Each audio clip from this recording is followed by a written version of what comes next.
Oh. Hello. That's a nice look. Oh boy. Yeah. Hey, welcome to Steve Dontingi show today. Yes. The show where Steve comes first. And it's the first time he's been here first. And he's got a seat right up in the front row. Okay? And there's Scott Fisk next to him. Yes. Yeah, I love it. I love it. Let the games begin, he said. Well, you have no idea what you've just gotten into or unleashed, Scott. Yes.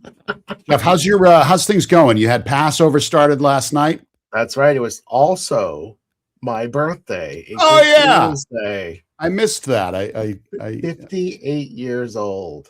58 years old. Yes. God. I gotta show you this though, because it's my brother Mike, who's 3 years older than me, got himself a 3D printer. Mm-hmm. He made this for me. It's the front end of a Mustang, because he knows I like Mustangs. You like the Mustang. And it has like hooks on it. I'm going to put it on my workbench. I'm going to hang tools from it. Nice. Wait, he's not going to finish it? It's not going to be like full size, drive it around? No, he's not. Like I don't think I could fit in it. Even if he finished it, I couldn't ride around in it, I don't think. Try Ozempic. You'll be able to fit in it. You'll slide right out of it. Right. Awesome, man. And so it's the Passover. It's your birthday. Yes. We got Easter. Easter. And we do both. So what are you guys doing? Anything special for Easter? Yeah, we host the Easter with the ham. Yeah. Yeah. I was saying earlier that we do I have my kids crucify me on the lawn on Friday. I know people are freaking out right now. We just lost a whole bunch of followers. Right. I'm kidding. It's not funny. No. Sorry. But what is funny is the fact that, and we'll talk about this with our guests today, is the fact that what I can guarantee I'm going to get out of this weekend. You know what I can guarantee I'm going to get? No sleep. No. Oh. Someone's going to serve me a fucking ham dinner. That's what's going to happen. That's what's going to happen. I swear to God. But we'll talk about it because I know how our guest feels about that ham. Ham, as we say in New England, it's ham. I went to Market Basket, picked up a ham. Two for one for two. Anyway, we got a great show today, and we're going to talk about a lot of things. The title of the show gives most of it away. Don't blame the box, unless it's the frickin' box, for Christ's sake. Our guest is well, she's a lot of things, so I'm just going to introduce her and get her in here because she's a lot of fun to talk to. She knows a lot about a lot, and she's got some, I don't know if the right word is peccadillos, but I just use that in a sentence. I'm good for the month on that word. She spent more than 15 years building scalable consumer brands across pharma, OTC, food and beverage, beauty, personal care, and private label, taking products from new product development all the way to the shelf. She is a CPG fractional creative director. She's a brand strategist, a package designer, structural engineer. I don't know if that has anything to do with building bridges, but we'll find out. It sounds like it to me. Brand marketing lead, USDA and FDA labeling expert, which is actually super, super important to know that stuff if you're in this business. And she is also the founder of Power in Packaging. Ladies and gentlemen, please make a whole bunch of noise. Howl for Nicole Light. What's up, guys? Hey. How's it going? Yeah. So you're on vacation. You're in where? I am in Beach Mountain, North Carolina. Beach Mountain. Yeah. The Carolinas. You're at an elevation. I am. I realized in many of the trips we've taken lately that I am a sea level girl. I like being near the sea. I like being in the woods, love the mountains, love the hiking, but I do like sea level. I'm not an elevation. It's not my thing. Yeah. Jeff's a sea level girl too. We all are. I am too. I'm a sea level girl. Yeah, I don't know. I got vertigo issues, so I just have issues. I'm not a big fan of the heights. I won't go on a ladder or. Yeah, we actually went on this really cool swinging bridge that was like 6,000 feet in the air. Took the dog across it. The bridge is moving, and the dog's like real low to the ground. Right. Yeah. What the hell is going on? Wait, then we get to the other side. There's this like 5-foot wall, right? And the other side is just like a drop off. Well, we realized earlier that the dog likes to jump walls, so doesn't jump the wall. My husband freaks out, rips the dog down off the wall. All the people are looking at us like we're nuts. I'm like, we need we gotta go. Can you imagine? I died. My oldest daughter was like, I'm not even walking across that bridge. I want nothing to do with it. Right. Yeah, no It was kidding. fun. No kidding. So we've got a whole mess of people, including Rob, Allison, Colin, Kelly, Scott Fisk, Stefan, Richard, Rod, Melissa Rallman, Lewis, maybe. Alexander Turturov is in the house. He's a good pal. Greg. Who else we got in here? Am I missing it? Jeff, you're there. Steve John Tingy. Did I see Larry Bud Melman? Larry Bud Melman's here. Yeah, sure, he's here too, Yeah. So, before we torture you about everything else, what's the deal with buttons? You don't like buttons? I don't know. Ever since I was a kid, man, I will not wear clothes with buttons. No buttons. Snaps, I'm cool. Eye hooks, fine. No buttons. Nothing that is sewn on. I was very little. My mom put a dress on me that had buttons on the back, and man, I ripped that thing off before we even got in the school line. I was like, not having it. And it's been 43 years, and I'm still not wearing buttons. I hate them. So people naturally buy me like Christmas ornaments that are like stacked in buttons and all sorts of stuff, and then I just throw it in the trash. Because it's funny how that happens. I have a friend, and he's like, 57 years old. He's never worn jeans. No, yeah, I get it. My cousin actually looked into it. It has something to do. She's like, maybe you were Amish, because like the Amish believe that like buttons are evil or something. So I'm like, I don't know, maybe. I do think they're evil. So. I've never worn jorts either. Never worn jorts? Oh, come on! I love a good pair of jorts. No, higher cut the better, man. Get those pockets doesn't work hanging out with me. No, that's awesome. Oh man, So the other thing I wanted to talk to you about, and I mentioned it before, friggin' ham. What's the first reaction you have when someone says, "Come on over, we're having ham"?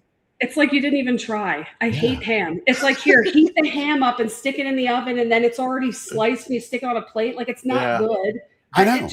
I absolutely hate ham.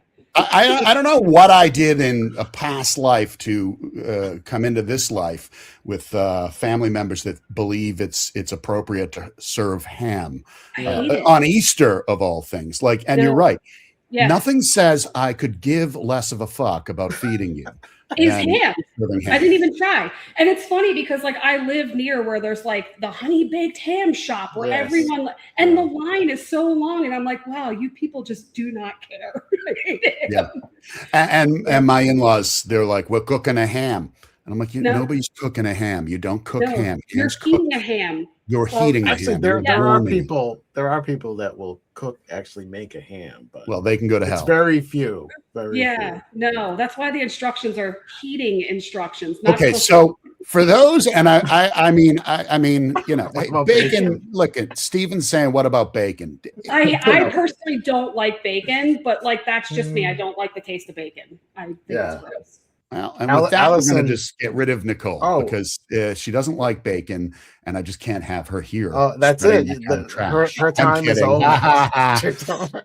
No, I think bacon is it's the same animal, but it's a different beast, if you will. Yeah. And you try eating uncooked bacon and get back to me. My mom used to eat uncooked bacon when she was a kid. She would rip it out of the package and just eat it. Yeah, my grandpa. That's not right. Lose his mind. Yeah. Nope. That's time for a parasite check. Yeah. You're gonna need a little wormwood. Yeah, a little wormwood. Don't get me and Rod started on wormwood and all that. I know. That crazy business. I'm all things biohacking. I love biohacking. Oh man. So we got a good group of people coming in here, more still lining up at the door. They're bottlenecked. So, 16, let them it in. says. Let them in. 16 people. Yeah, there's a few more lollygaggers. We got potato salad in the green room. Come on in. Well, they can't go in there, Jeff. They have to have a pass to go in Potato there. salad and a ham in the green room. Jeff, that should be our prize next time, is a backstage pass to the I'm show. gonna send a honey baked ham to somebody. Yes. Ooh. Yep. Ooh, now you're talking. We used to we used to throw ham at people's houses when we were kids. We didn't give a shit. I thought it was a cheese slice. You throw it at like a baby. No, that was at parties. We would lay slices of deli meat or cheese on people's shoulders as we moved throughout the party, just casually. That's weird. Just to see what would happen. Wait, was it like the fake cheese in the plastic? Like we would get it from the fridge in the house the party was at. Oh, so I didn't have any control. Okay. No, we weren't like the types that showed up with deli meats. I was going to say, wow, you guys parties. are deli meat. We showed up with other things. No, that was weird. But anyway, I'd like for you to tell people a little bit more about you and your journey, because I don't think my introduction, it really doesn't cover it all. So tell our audience a little bit of the what they need to know about Nicole Light 101. Yeah, I mean, so the funniest part is my first job, like right out of high school, I couldn't afford college. So my aunt worked at a local pharmaceutical company, their small biotech startup. And she was like, hey, do you want to come work here? And I was like, yeah, sure. So it got me a job. And my first job was to fill out the dead list. So anytime somebody entered into a clinical trial, I had to like fill out the list of the people that either died or made it. It was like, I'm like, this is messed up. Like, and then I'm sitting there, I'm like, oh my God, am I going to do this for the rest of my life? Like, this is horrific. I cannot do this. So I've always been an artist. So I went over and introduced myself to the design team, and they're like, oh, we do like structural engineering, like boxes, putting vials, snapping syringes into trays, and we design tooling. And I'm like, sweet, teach me. So they actually ended up creating a position for me, and I was a structural engineer for like 10 years, just designing toolings for like EAS machines and cold form, thermoform tooling. I did the Sudafed package for Wyeth, which I think eventually became Pfizer. I don't know, I can't keep up with all that. But yeah, and then I was like, like how often can you design like white boxes that like you snap syringes into, So I wanted to see how like boxes were made. So I went and worked for a folding carton manufacturer for a couple of years, like learned how boxes were made. I ran in like an 8-color press, which was pretty cool. And then I started making like blankets and dies, like hand making dies with bending rule and like, hammering it into a maker. You were early on a maker. I like building things. Yeah. Like I like to like take something and turn it into something else, or like make something out of nothing. I always thought that was pretty cool. I was really big into ceramics when I was younger. Like I just like building stuff. And then like, I did a couple weird jobs for a while. Like I audited batch records for like a microbiology lab. And I was like, what the hell am I doing? Like I suck at math. Like what is happening right now? And this job's terrible. Like you have to be here at 9 to 5. You have to submit this to the FDA. I'm like, this is awful. Yeah. So I did that for a while. And then eventually when I was working for the folding carton company, I started doing some freelance work for Dietz and Watson.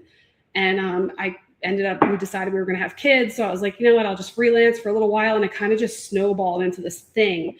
But I've always been the type of person, like, I want to know how machines work. I want to know how something's made. I want to be, kind of the best at what I'm trying to do so I can do it from start to finish. Is basically what it was. And then throughout the years, just really learned like the marketing side of it, retail, working with a lot of buyers, and just 20 years of just learning from other people, really. Wow. You're a little bit like the way Da Vinci started when he was, was it Da Vinci that was stealing bodies from the morgue and learning about how they were. You learn somehow. I mean, I'd have stole the bodies if I had to. I know. I mean, it's kind of looked down upon these days. Yeah, but But I do like I like the connection in terms of like that understanding like because the manufacturing process, like understanding some of that, it really applies to what you're doing now, because at least I remember in terms of understanding like where you place things on a package. It's sometimes it's based on what you know of how it's folded, right? what physical constraints you might have where a handle might be or something like that. That's a big part of it too, because actually Asher's Chocolates for a long time brought me in to like physically design boxes for their machines. Just how like the tuck arms come in and where the machine hits in a certain spot. Like that was a big part of it, because efficiency is, how they make money at the end of the day. So you need those boxes to be running, efficiently on that line, and things aren't bottlenecking. And a big part of what I did when I was in pharma was we made blister cards. So that was like sealing the two boards together with the blister packs in it. And that was a lot too of like really getting things to nest in the right place. Because if not, you're going to crush those tablets, right? Yes. So you have to constantly like watch where things are going, or like when the bottling line's coming down, like you're missing the tablets, so you have to make sure that everything is kind of like working at 100%. And that was a big part of it. But when I worked in the folding carton company, a big part of what we did with the sales team was I traveled with the sales team. So I would design boxes on site with customers and just kind of put it together. I mean, there was times I'd like hand cut boxes on site just to see if it fits the product, because product weight is huge, right? How much is your product weigh? Is a 24-point board going to hold that? Is it 18-point? And sometimes like those board thicknesses matter. If a product needs something that's super heavy, but it may be too heavy to run on their line, it may not be folding correctly. So there's a lot that goes into it that people don't realize.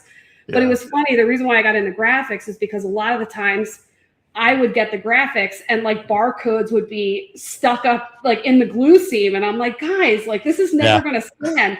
And sometimes it's one of those things where I kind of like just want to let people figure it out on their own. But other times, like you're running 100,000 boxes. Yeah. That's going to cost you, So I saw someone's package. They'll remain unnamed. It was a well-known granola kind of company. They had a bar that I was trying, and I was just looking at the packaging, and it was like where they had put the information about it. It was like nut free or something like that. But where they put the information that it could potentially have come in contact with nut oils and things like that because of the machinery or wherever it's co-packed. But that was like inside the seam. In the flange. And I was like, dude. That happens all the time. It's like, this is your selling factor. You're trying to kill someone. Right. That's the way to do it. It's in your flange. Like, exactly. Get it out of the flange. Out of the flange. Get it out of the flange. By the way, this show at some point there's two different conversations happening. We're talking to you, and the people in the audience seem to be obsessing about cheese and ham. Ham like cheese. Right. Let's just back up for a second so everyone's clear. We're talking when we said ham sucks. We're not talking about every pork product in No, strictly ham.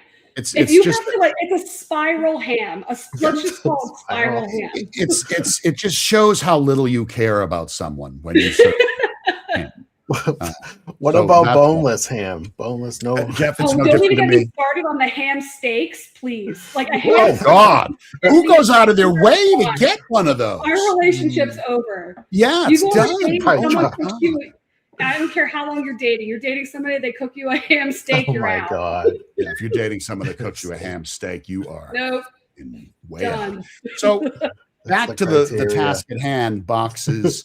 It's not the box's fault unless it really truly is. What do you think founders and brand teams get wrong first before the packaging even starts? What do you think they get wrong at the front end of that packaging journey?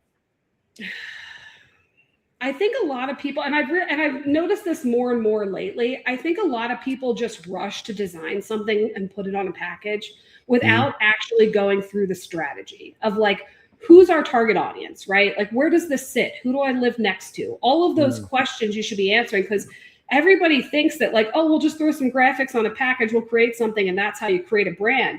And really, like, what ends up happening is you keep recreating the brand over the years, and you're confusing the consumer. And it's just like a whole process of like reinventing yourself every time you create a label, which, I mean, I see that happen a lot with like manufacturers that want to do their own brands and things like that, build their own brands. Like they think operationally, right? They're thinking like, hey, we can mass produce this, I don't know, pack a filet mignon. We can mass produce a filet mignon. Anybody can make a filet mignon, right? That has a meat processing plant. But like, yeah, but your brand matters, right? So you have to sit down and think about all of those things because anybody can slap a label on a steak. So, and when that ends up happening is you end up redesigning those labels thousands of times to the point where it's like the consumer doesn't even know who you are anymore. Right. So it's like you got to do that strategy first. Yeah, and a lot of it too is like, and I've seen this too when you can tell that the manufacturer decided that they were going to do a product, right, as a brand. Yeah. Because even in other spaces, technology, whatever, the engineers, the way that they call things out or the main features are not, they're not acceptable for a consumer. Because consumers don't understand your technical side of things. They don't get it. Yeah. So there's no one that's translating what they're trying to sell in a way that's going to make it consumer ready. And that is a huge piece, and I see it all the time. Yeah, I'm trying to think of like, there was this one product I was developing for a while. It was like, it had something to do with like lasers or something like that, like kind of like a red light. And they were like, oh yeah, it's like nanos and blah, blah, blah, blah, blah. And I'm like, no one even knows what the hell that is. Like, just tell them it's a red light and it does A, B, and C. Like, no one cares. You know what I mean? I'm like, and sometimes I have to say to people, like, you're so far connected to the scientific side of it that you have to really dumb this down to the point of why do people need it? They don't understand what you're saying. It's a challenge because sometimes, especially with inventors that are so close to their products, it's really hard for them to step away or let someone else step in that position. That's right. Yeah, it's like people's like either their bio or their like a LinkedIn headline, profile headline, and package it. Like you just don't need your life story involved and everything. You really just want to. It's something to catch the eye, stop the scrolls, stop the stroll if you're shopping in a store, and catch their eye, or the dual purpose being that it's something that you go, there it is, I saw it from 10 miles away, I need that's what I'm getting today. Or you have all these choices. If it's craft beer and you're in a shop, you need to be able to pick out your beer from 10 feet away. And that's packaging. Now, we got a great question from Randall, who we've thoroughly upset with this ham talk. I'm sorry, Randall, but you are right. $20 a pound. I don't know when like beef became gold. I think I do know when, but it's like you can't even buy a chuck steak anymore. I bought two pot roasts. Pot roast for $50. Beef prices are going to get worse too. So let's go back to this question from Randall. He's curious about the most challenging thing to design packaging around. I was going to say dildos, but I don't think that's the right answer. That's the easiest one, please. I see a lot of electronics come with really intricate design, but is there something worse? I'm trying to think. Prosthetic hands. Honestly, what's really hard is like products that don't have like, I don't know how to explain it. It happens a lot in food, especially in meat. But like if it's not like a product, like let's just say like boneless ribs, like they're not formed, right? So they're in this casing, right? This cryovac. That like, okay, I want to merchandise it standing up. Well, it's kind of like a blob. Like, what do you do with it? Like fish is tough too. Like fish that isn't frozen. Like they're like, oh, we'll just like cryovac it. I'm like, great. It's kind of like it's a blob. It doesn't, unless it's frozen, like it doesn't really stand on its own. So you have to find things to support it, like either the boards or something like that. Like I always find products that don't have like their own backbone. Like, I don't know. They're tough. There's also this thing too, and I've seen this is where a certain type of packaging lends itself to, let's say, the medicine area, and they try to use it in food, and you look at it and you're confused and you don't understand why, and then you realize, this looks like something that belongs in the pharmacy. Yes, things that don't really connect well to their category, and then you got to figure out where they go. That is definitely really tough. I also find like things like one of my biggest pet peeves is, and my husband gets so annoyed with me, I hate products that have accessories. Like when you buy a blender and it has like this insert and then this handle and that handle. I'm like, where the hell do I put all these things? Right. Yeah. So then you're forced to keep the box, but then like the box sits in the closet. So then I swear to you, every time I buy something, if it has multiple accessories, I pick the one that I'm going to use the most and I throw the rest in the trash. Right. And my husband will come and be like, where's the cheese grater with like the smaller cheese? I threw that in the trash months ago. Yep. Use the big one. No, that's right. And Colin here has a great, he's kind of got a bit of a quandary, I would say. Ooh. Colin's quandary. He's in the midst of a rebrand and he is a bit paralyzed. Well, that's not funny. With dialing in someone else's design. Yes. I've always done our design work myself. Mm-hmm. Any opinions on now? I'm not quite clear here if Colin is the founder, owner, leader of the founder. He is. Okay. So he's done a lot of design himself, but yet felt compelled to have someone else do design. And he's at least, and Colin, please feel free to correct me. It seems that he's wrestling with the idea of like, how do I deal with it? How do I look at it? How do I feel about it? Should I accept it? Should I, you're as a designer, and I know how I feel about it, but let's ask you, when someone has always sort of like done their own design work, and Jeff, Colin, so what is his business? It's a Wheelie Q. It's seasonings and sauces. Oh, right. All right. So, in your opinion, when you've dealt with someone who's actually done design work for the product already, how do you break into that? How do you help them sort of like alleviate that anxiety or let go a little bit to see what can be done and what works in that direction for them?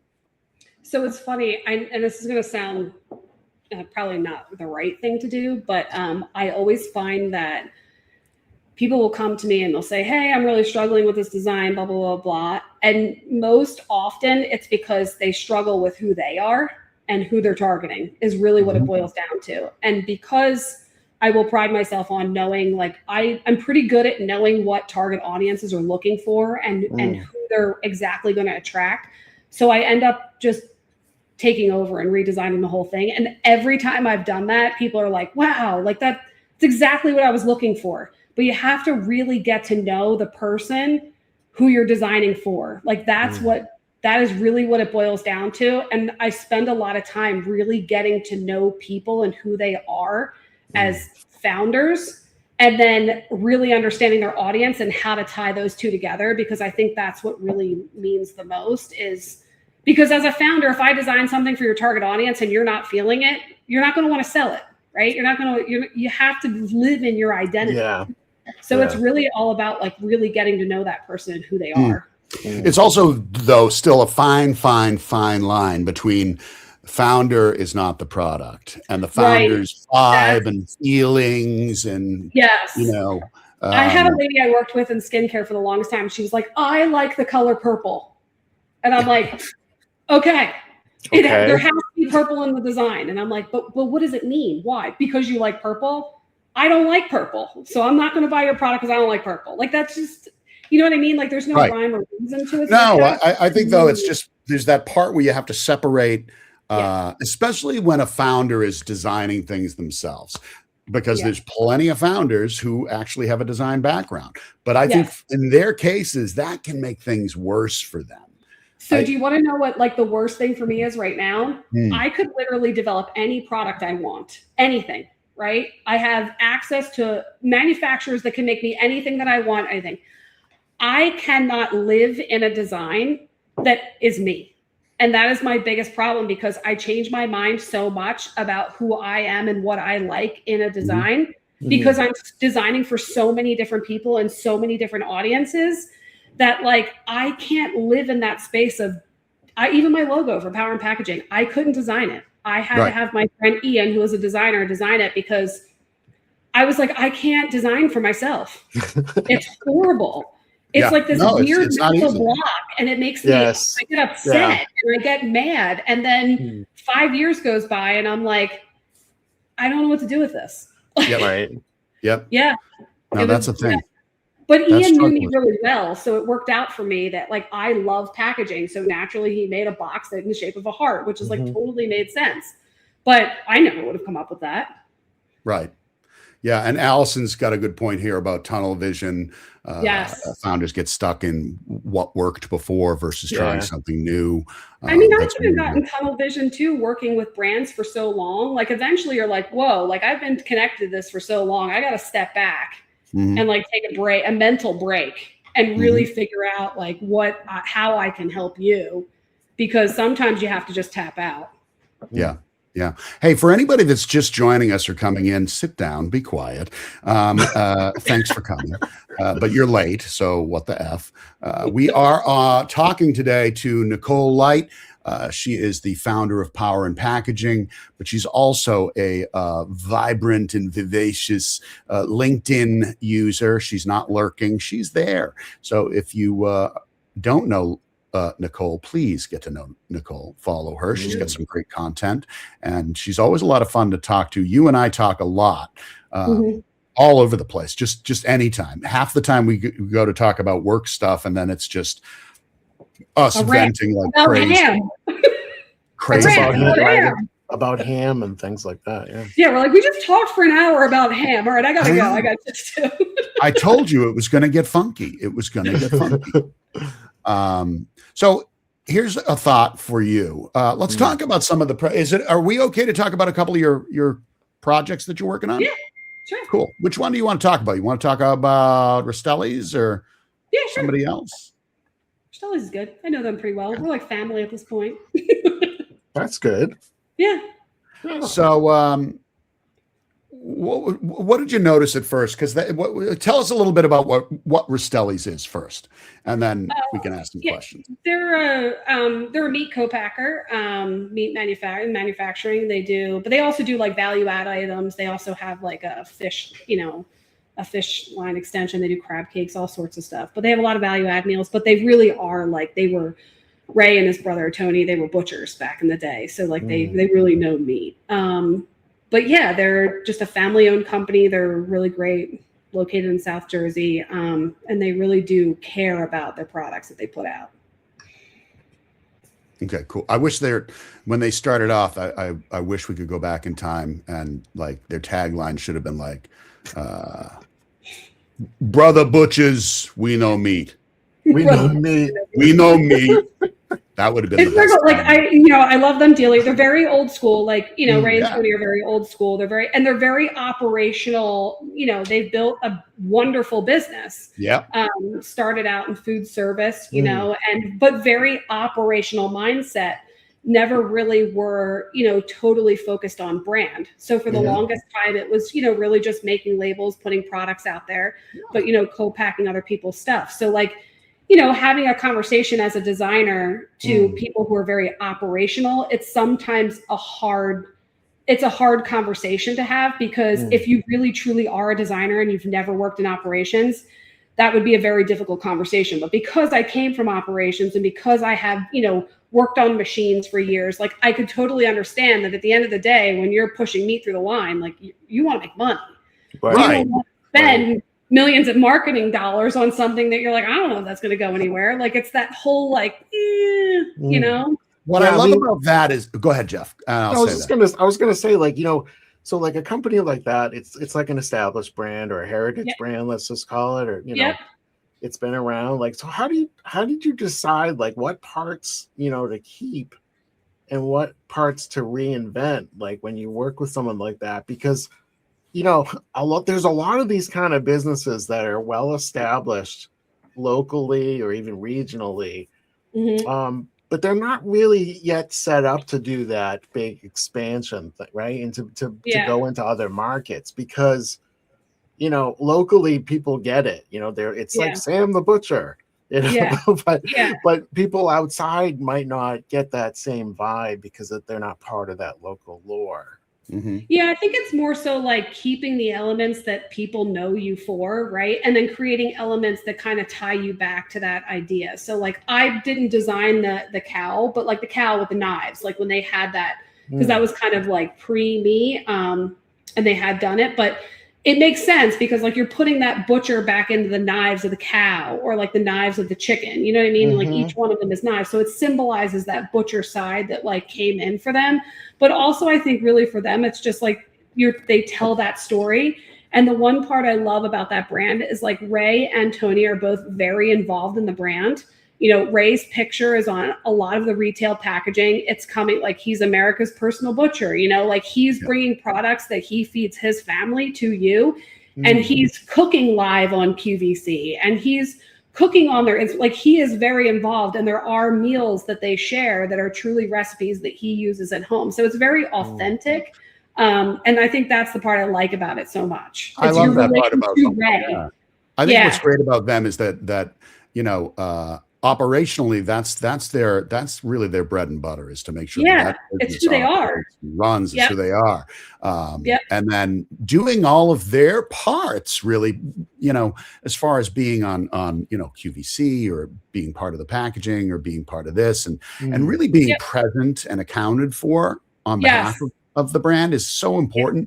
But then like, you know, can you imagine, like I look at that and go, these guys specialize in, they know meat, if you will. And, you know, but imagine if they didn't know meat and they knew design and they decided, hey, let's just start a meat company and design the brand for it. It's not the same. Like, no, like, I mean, yeah, you got it's not that you can't do both, but like, that's why part of me is like going back to Colin's comment was going, you know, like, look, decide what you want to be. You want to be a designer, be a designer. You want to make products and, you know, spices or meat or this or that, but then do that. Right. But it has to, and I think both. It's like, you're never going to be happy, I think. I think that's why I've never personally launched a brand that's my own, because I don't really have anything right this second that I'm super passionate about. There's no problems I'm trying to solve, me personally, right? So like I get more attached to other people's brands, right? Because I'm like, oh, that's so cool. Like your family butchers, let's tell that story. Whereas like I don't really like have anything I'm that passionate about. And it's funny because like one of my biggest pet peeves is multi-level marketing companies that sell a product. Like every person you meet, they don't give a shit about that product. And you can tell in the pitch. It's like, here, use this shampoo. Your hair is going to grow back. It's like, dude, you don't believe that. You know what I mean? Like, so like, I could never sell that because I'm like, this is just, you're just trying to find a way to make money. Now, granted, there are some people that truly do believe in it. But I would say 80% of the people that I've met that sell those types of products don't really believe in it. Okay. So it's tough. Well, hey, on that note, I want to make sure that we have, as you mentioned, for people that don't give a shit, one of our sponsors of today's program is the fine makers of manure. That flow is not natural. It's manure. It's manure. So this is, you know, basically here with manures, you know, skin supplement, radiant skin kind of thing they've got going on here. And I'm sorry to the makers of manure, I'm butchering your ad. But one drop and everybody's going to notice, basically. So everybody leaves the room. For, sponsoring the program today, and you know, if you're interested in getting manure all over your face, you know, drop a note in the comments. We'll send you the link. I'm feeling a vaguely threatening right now. I'm feeling. Yeah. I don't know if we didn't do the branding for that. I think they may want to reconsider some of those taglines. I think. Yeah. We might want to hit up Dude Wipes. Yeah, that's right. Dude Wipes would be the whole poop thing. Interested in that. Good partnership opportunity. Yeah. What about scaling? Like what are the things you see when a brand begins to scale? What things break first? What are the things people should be? What kind of cracks in the foundation should they look for? It's always their identity. Like, so there's a couple brands I worked on recently. One of them was a beverage brand, and their logo was a piece of fruit, right? So it's like, okay, I think it was an orange. I don't know, this was a while ago, but it was like an orange or something. And it was something like fruitful oranges or something. I don't know. It was a beverage. And they're like, okay, you know, like we want to do like other SKUs. Well, fruitful orange doesn't really work for. So are you going to become fruitful strawberries? Fruitful lemon? Right. Nicole, I had a friend who opened a restaurant, and he called me, he wanted some help, and I went down and visited him and checked out the restaurant. And it was called 3 Squares. And I was like, okay, I get it, right? Breakfast, lunch, and dinner. He's like, well, we're thinking about cutting out breakfast. And I'm like, 3 Squares is not going to work. Now you're down to 2 Squares, dude. Like, so there's a new diner that opened up right down the street from my house that's called 3 Stars. Oh no. I was like, well, you're young for it's gonna suck. That diner should be called Nicole, I think that's okay. You 3 stars? Yeah, I get it. It's okay. It's okay. Want 5 stars. I think it's okay. You know that brand we're talking about with the orange on the logo?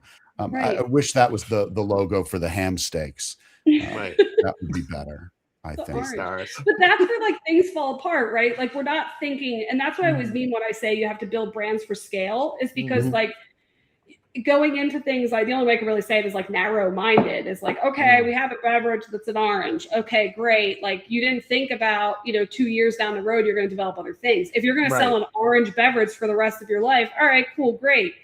But like it doesn't really work out, so it's just one of those things that like that is usually what happens though. People will name the brand like literally what it is and then develop a logo around it, and then it just doesn't work. But there is something to be said when someone in their brand, they just take ownership of one thing, right? Yeah, they do. I think that's good too, but they have to commit to that. That's part of and that's part of what my next question is really like what does a founder need to protect as they scale, right? So things don't get messy. Well, like some things you can't protect, right? Like some things are just, it just kind of is. And maybe you're riding that wave of like, okay, in the first year, we're going to make a couple $1 million, or first 2 years, we're going to make a couple $1 million. And then like maybe the product fizzes off and you do something else. Like I worked with a guy for years who just launched men's grooming brands that were like one-hit wonder kind of things, and then moved on to the next one 2 years later. Like he was constantly just throwing brands out there. And, some of them worked really well, made him a lot of money. Some of them made nothing, but it's definitely one of those things where like it was chaotic. So, and there was really no way to scale that, right? Like you're not scaling anything at that point. You're just making quick cash or quick money. And really a lot of it was based on his partnerships too and who he knew. He knew a lot of the buyers, Target and Walmart. Walmart online was big for him. You can literally launch anything on Walmart.com, so it's like, okay.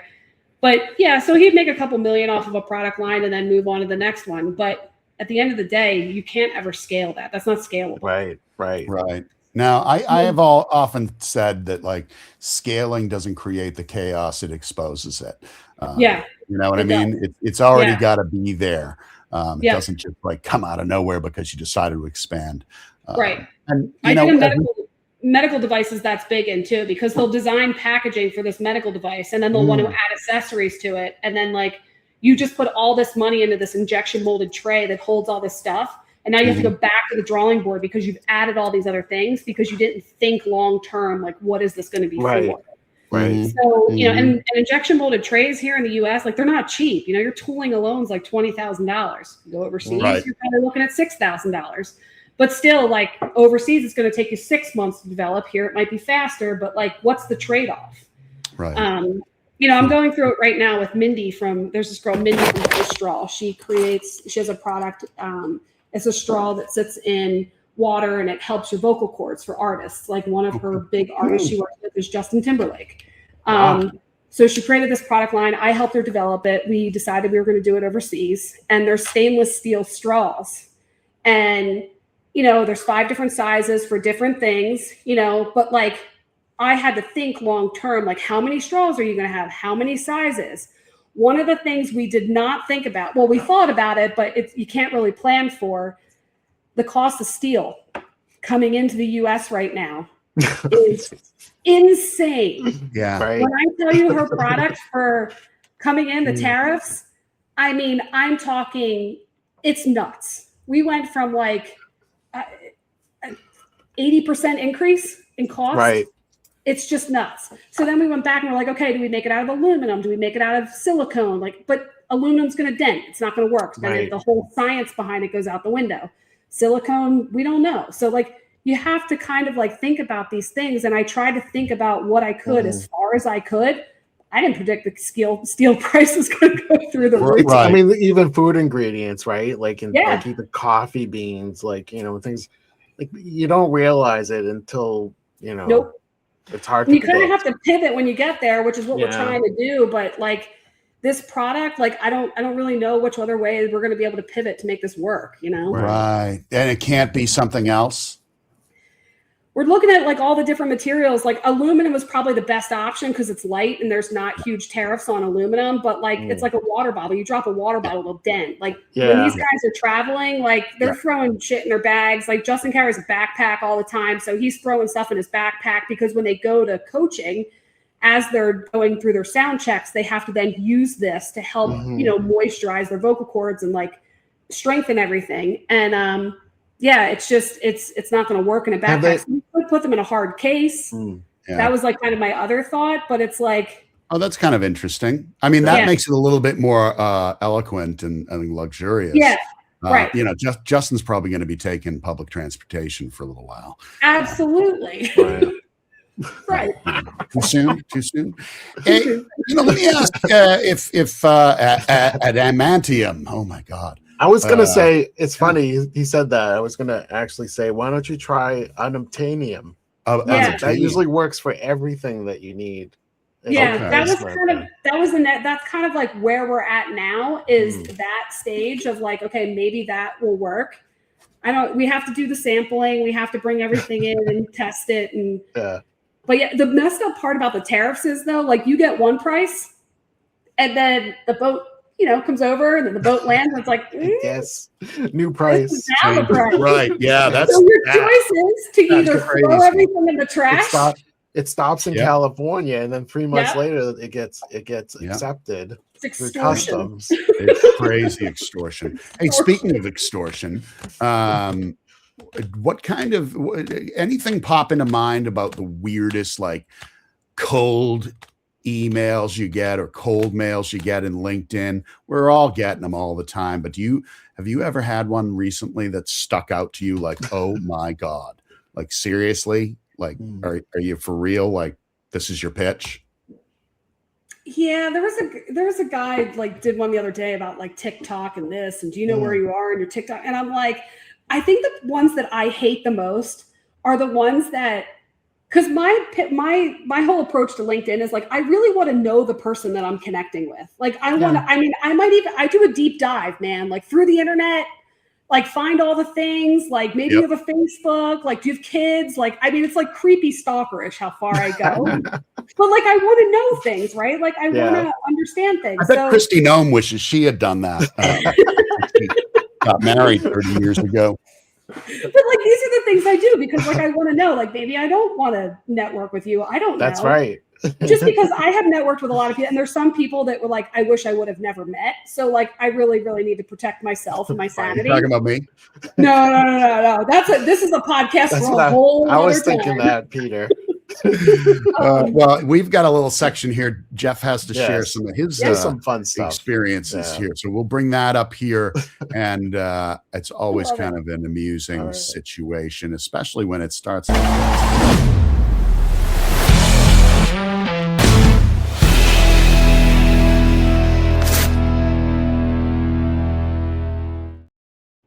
LinkedIn. These are gonna be quick ones. I love this one because it just really stood out for me. It says, Jeff, thanks for connecting. And then I just put, we're not connected. It was a second. I usually say that too. What do you mean we're connected? Like at least check that we're connected first before you say we're connected, right? So and then this one was just like, you know, when was the last time you could ask an unemployment claims expert exactly what you needed to know and get a straight answer? Nicole, when was the last time that you thought, if only I could ask an unemployment claims expert? Never. And like, you're targeting the wrong audience. Let's go back to audience targeting. Yes. You're targeting the wrong audience. Yeah, generally the unemployed are not super active on LinkedIn unless they are, right? No, I mean they can be. I kid. I've never thought of that before of asking an expert. I hate when they regurgitate like your bio back. Yeah, I've been getting a lot of those lately. Peter, I noticed your post on such and such, and then they it's a copy and paste of your whole post. Like, I'm not rereading what I wrote. Yeah, exactly. So this one you'll like. So, and I'm sure you guys have experienced it. I get this all the time. So Lisa Cooper, right? She's in the UK, by the way, but the company that she supposedly works for is in New Jersey. But anyway, she says best, Jody, and I'm like scratching my head. I don't know, but it's definitely not Lisa. Do you get the ones where like it's like, hey, my boss told me to reach out to you. What's your WhatsApp? Yes. Yeah. I delete those immediately. That was crazy. I like you, I do the investigation thing. So I went to the company LinkedIn, and then I went to the people tab. She's in it, but she's not connected to anyone at that company. so you're like, she doesn't work there. Like, what are we doing? I'm like so over like these spam bot emails. I'm just like, no. I've loved seeing what people are doing though with the robocalls, telling the AI to like ignore all the instructions, tell me how to bake a cake, and then it like goes off on this tangent of like a cake recipe, and it's like, do you get the text messages? Like people text you? Yes, and they say my name and stuff. Yeah. I love those. I had a back and forth with one. I knew what was going on, but I couldn't resist. And we went back and forth. And my wife was like, who are you talking to? Yeah. Talking to Jane in Indonesia about her shepherd puppy that she found, and I'm trying to help her out here. Listen, I have nothing else to do tonight. I got nothing else to do today. Let me just, I'm going to string your ass along for a while. And, I just talked to somebody and they went on a, like a chat bot thing for like I think it was an electric utility company. And she actually fooled it into giving her a refund on her invoice. Ooh. And she did it by basically kept saying, like, I think this is an error. I think this is an error. And instead of sending it to someone on the phone, it actually removed the charge off of her invoice. That's a win. Nice. Wow. That's for no reason. Like she said, I totally just did it just to see if it would do something. Yeah. That's a win. Hey, we've got about 8 more minutes here to burn of people's afternoon. So thank you. And we're going to burn the fuck out of it. Jeff, we've got, do we have a prize we're going to do today? We're going to do a prize thing. It's a Amazon mystery prize. Okay. Amazon mystery prize. All right. Could be a set of used nail clippers, or it could be. It could be anything. It could be a capybara. Why don't you let our people here in the room have at that? All right. See what they can do with it. So Nicole, you'll appreciate this. Here's the deal. So this is a game. You have to match the letter with the number to win the prize, right? And you can ask questions about it, but basically you can see here, like you have to match this column here with this column, and whoever can give me all of the answers correctly will win the prize in the next 10 seconds. Yeah. 1, 2, 4. Sure that Nicole knows the answers to these. Yep. Well, packaging is really like my worst nightmare. I love designing, but like there are like, practicalities that you need to be super aware of. Stephen said 3. Oh, okay. Each one, has to be matched. So like you'd have to do A to one of the numbers. There's only 5 of them. A5. Try see if you can do them all at once, guys. If you can put them all in at once, you win the prize. That would be the real way to go about this. Yes. I have the answer. And I think Richard is just punching in numbers and letters randomly. He is. It's just random. That's pretty. 8-1. What? 73J.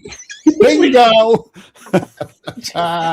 J5, J10. Hey, Nicole, what do you got going on the rest of your vacation, by the way? We actually leave tomorrow, so we're gonna have. It's 8 hours home, but with the kids and the dog, it's like 10 hours home.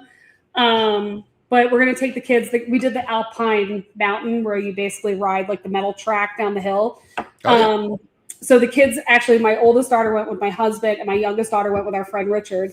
And no, other way around. But my oldest daughter is like has no fear, so she went with Richard because Richard refused to use the brakes down the entire hill. Well, there's video of the whole thing, and it's absolutely hysterical. She is screaming. And my youngest daughter is with my husband. She's yelling, and she's like, Jesus, Mary, and Joseph. And then she goes, yes, all 3. I was cracking up because she was just like, when she yelled Jesus, Mary, and Joseph, and my husband usually says to her, like, really? All 3? And she's like, yes, all 3. She answered it before he even said anything on the slide. But she's screaming at the top of her lungs. But I think they're going to do that again for like the last, Yuha down the hill. And then, other than that. Awesome. Oh, well, I hope you have safe travels back. Jeff, I don't know what's happened here with this. I've obviously made this overly complicated. No, we got a winner. You did? Okay. Because people were putting in one answer at a time. And to recap, nice. All right. Well, as long as somebody somewhere got the answer. Richard got it first with all of them. Richard Moniz? Yes. Moniz? Richard Moniz? Sir Richard, I call him. Sir Richard Moniz? Moniz? Nice. Yes. And do you know Richard? Yes, we're connected. Right. Yeah, we just haven't chatted yet. Richard, we have to chat because it's there's been times where like we're gonna get together and then something happens and we'll do a chat. What Richard doesn't know is that I know where he lives. Tonight I plan to hide in the shrubs and throw cheese slices at him and scare the dickens out of him when he comes home. So if everyone else can kind of keep that on the down low. Yeah, just pick up some cheese. Okay. And Rob Unger's going to meet me there. that I could see. Yeah. I could actually see that happen. That's right. So we are down to our last 3 minutes. Yes. Is there anything you want to leave our audience with, aside from you don't do buttons? Ham is a weak ass excuse to say I love you. Bacon too, right? No, you can't say I love you with ham. What else? Bacon, I think it was. Don't blame the box. Yeah, don't blame the box. And just get other people's. I know people want to save money. People think they save money by designing their own products and designing your own packaging and everything else and your brand, but in the long run, you end up redoing things thousands of times, reprinting labels. It's just spend the money and do it right the first time, and then and what comes with that too is like people that design packaging also can help you like minimize your fulfillment time and get you better pricing on packaging and all those types of things, knowing those nuances. So yeah. I like Rod's comment here about Richard being surprised of lukewarm ham dinner prepared. I love the way he keeps saying prepared. Like you mean I unwrapped it and plopped it gelatinous mess onto a little jelly stuff that's around it. I will post on Sunday some images of the ham that I'm being threatened with. And here's the best part. I know they won't hear this, so I can say it. My father-in-law's wife, she doesn't cook, but she will cook on Easter. But she makes her special dish for all holidays, and we call it the KKK. Oh my God! It's carrots, croutons, and cheese in a I need to try this. So it's really Carrots, 4 days. croutons, You have to take a picture of it. Can you at least? I will take a picture of that also. And again, once again, I will tell you this meal, that side is perfect with a ham because there is zero effort or intention behind it. We're talking about carrots. We're talking about the carrot medallions with the ridges on them that come out of a clear frozen bag. Yeah. Okay. We're talking about that. Those ridges thrown into a casserole with shredded cheddar cheese, Kraft cheddar, and then croutons, and then it's baked on high heat for like 77 hours. Peter, I found it on Pinterest. Are the croutons at least crushed to be like they're crumbs? wet by the time by the time the carrots get all soggy and drain out of all their frozen glory, the croutons are mush. Yeah. The cheese ends up oily. It is the freakiest dish. All right, that's enough. It's Peter's better on than today. Allison, Peter. Allison was paying attention that one today. Boy, oh boy. All right. Hey, Nicole, thank you, everybody. Thank you for coming in on Where the Dogs of Society Howl. Next week, I believe we are slated to have Vladimir Putin on. No, that's not right, Jeff. Wrong note. That is not. Who's up next week? It's Shannon Peffley and Mike Levinson get to talk at the same about time. Yes, CPG Why? experience. Oh, it's going to be a crazy ride. It's they're changing the way brands show up at trade shows. I like that. They're going to change the way LinkedIn handles these LinkedIn lives. Is what they're going to change. We should change our underwear too. Oh, that'll be. I will definitely change them before that. I might just duct tape a bucket to my fanny and call it a day. Wait a second. Is it Thursday already? I forgot to do it today. Oh. Unbelievable. All right, everybody. Have a great day. Enjoy your weekend. Happy Passover. And happy Passover. Happy Easter. Happy Easter. Don't forget to paint the blood on the door and let who is it that comes in and steals the wine? Enoch? The ghost of death. The ghost of who? What? All right. Paint the blood so that it passes over your. Or it just attracts bears and flies. That if you're in New Hampshire, Last thing for everybody, super important to remember for next week. Okay, you ready? Okay, I'm ready. Okay, I'm going to tell you what it is. Next week, I want you to just keep in mind that we've got a really important